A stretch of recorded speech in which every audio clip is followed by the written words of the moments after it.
Welcome back. One of the hardest math topics on the SAT and the ACT is equivalence.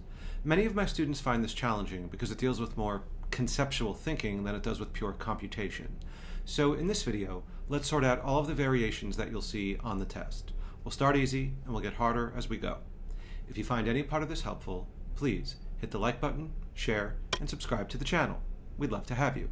And hit that notification bell so you could be updated whenever I post a new video. I appreciate your support. Okay, let's get into equivalence.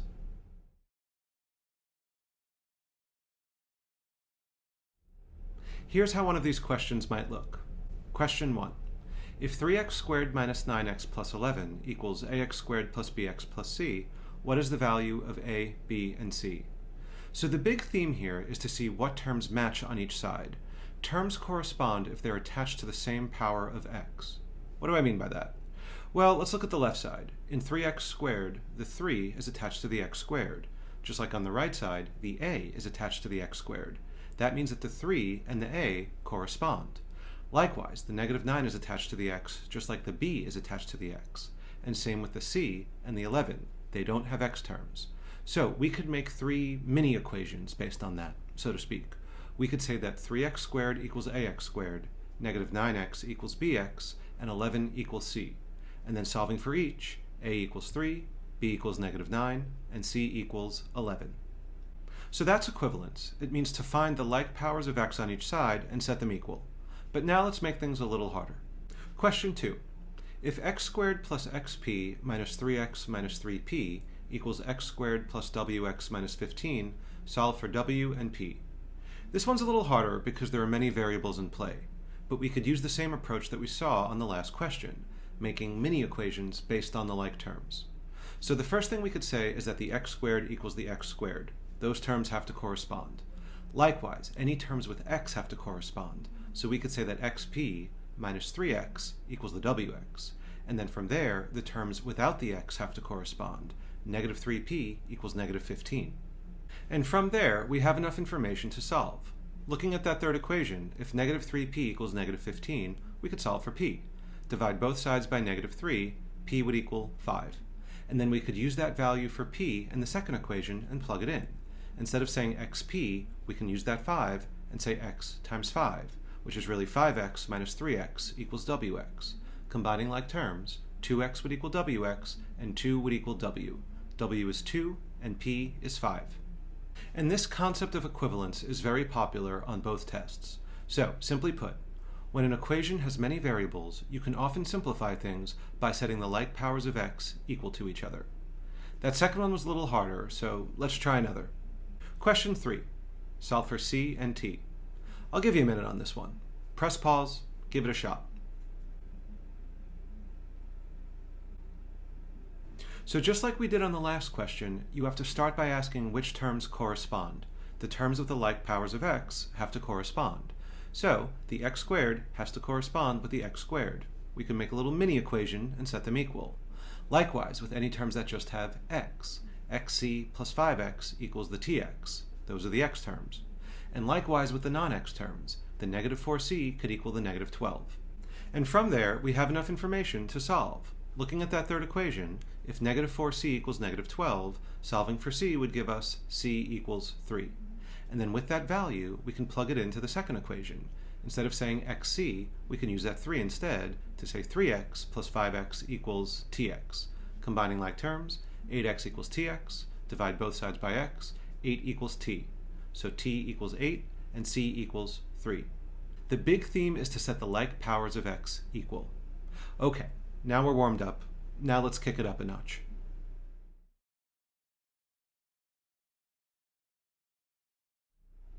Question 4.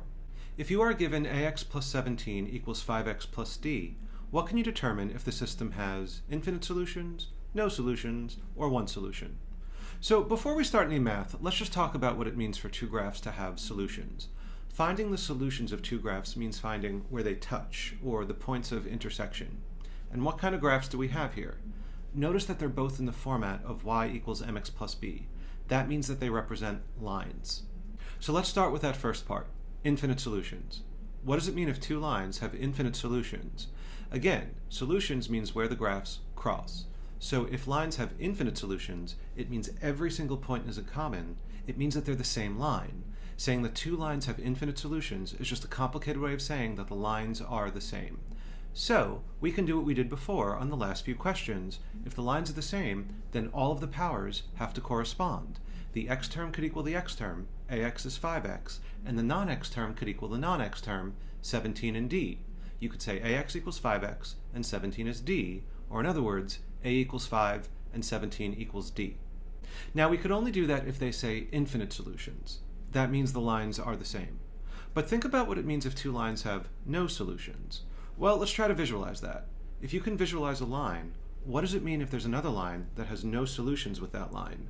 It means they'll never touch, and that means that they're parallel. And what does that mean algebraically? It means the slopes are the same, but only the slopes are the same. So looking at these equations, they're both in the format of y equals mx plus b. To say that the slopes are the same means that we could set those x terms equal. We could say that the ax equals the 5x, or a equals 5, but we could also say that the 17 does not equal the d. The y-intercepts can't be equal. So for no solutions, the slopes can be set equal, but nothing else can be set equal. And now the final part, one solution. Let's try to visualize that. If one line has one solution with another line, it means they cross exactly once. And what does that mean? It means neither their slopes nor their y-intercept are equal. So that means none of the terms correspond. You could say that ax does not equal 5x and 17 does not equal d.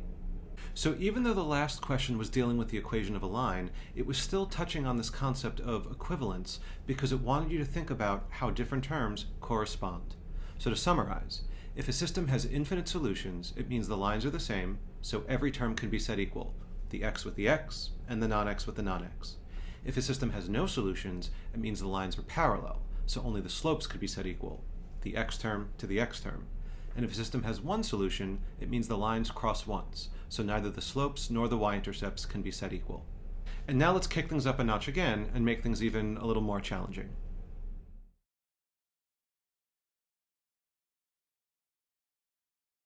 Question 5. The system below has infinite solutions. Solve for a and b. So remember, what does it mean if a system has infinite solutions? It means that they share every point in common. That means that the equations represent the same line. But these equations don't look to be the same, but we could manipulate them so that they do. How? Notice in that first equation that it equals 3, but the second equation equals 15. If we multiplied that first equation by 5, then they would both equal 15, and from there you could set the corresponding terms equal. So let's do that. If we multiply that first equation by 5, we would get 5ax plus 5by equals 15, and then the other equation could be written directly under that. And now they both equal 15. That means we could set the like terms equal to each other. So go ahead and do that. I'll give you a minute. Press pause, give it a shot. So since both equations equal 15, we could set them equal to each other. We could say 5ax plus 5by equals 10x plus 30y. And from there, think about equivalence. The x terms have to equal the x terms, and the non-x terms have to equal the non-x terms. So we could say that 5ax equals 10x, and 5by equals 30y. And solving for each, a equals 2, and b equals 6. That's a harder one, but it comes down to the same concept that we saw before. Infinite solutions means that the lines are the same. This was just adding an extra step to manipulate the equations first. Let's try another. Question 6. The system below has infinite solutions. Solve for b and a. I won't help with this one just yet. Press pause, give it a try. Again, infinite solutions means that the lines are the same. But just like we saw on the last question, these equations don't look to be the same, but we can manipulate them so that they do. So check out the two terms with the variable e. In the first one we have a 3e, and in the second one we have a 12e. So if we multiplied that entire first equation by 4, we would have two terms that match. So let's do that. Multiplying that entire first equation by 4 would give us 12e plus 16p equals 4a. And now the other equation right under that already has the 12e. And now we have two terms that match. That means we could set all other corresponding terms equal. So we would be allowed to say 16p equals bp and 4a equals 20. Solving for each, b equals 16 and a equals 5. So to recap, by saying infinite solutions, it means that the lines are the same. so all of the terms have to correspond. You just might have to manipulate the equations first so that two of the terms match, and from there you could set the corresponding terms equal. Let's try another. Question 7. The system below has no solutions. Solve for A. Remember what we said before about no solutions. No solutions means that the lines won't touch at all. It means they're parallel. That means the slopes have to be the same. No solutions is just another way of saying to set the slopes equal. Now, this is where many of my students like to say that the ax should equal the x, but we can't do that just yet. Why? Because these equations don't follow the format y equals mx plus b, so we can't read the slope just yet. So I'll give you that hint before we start.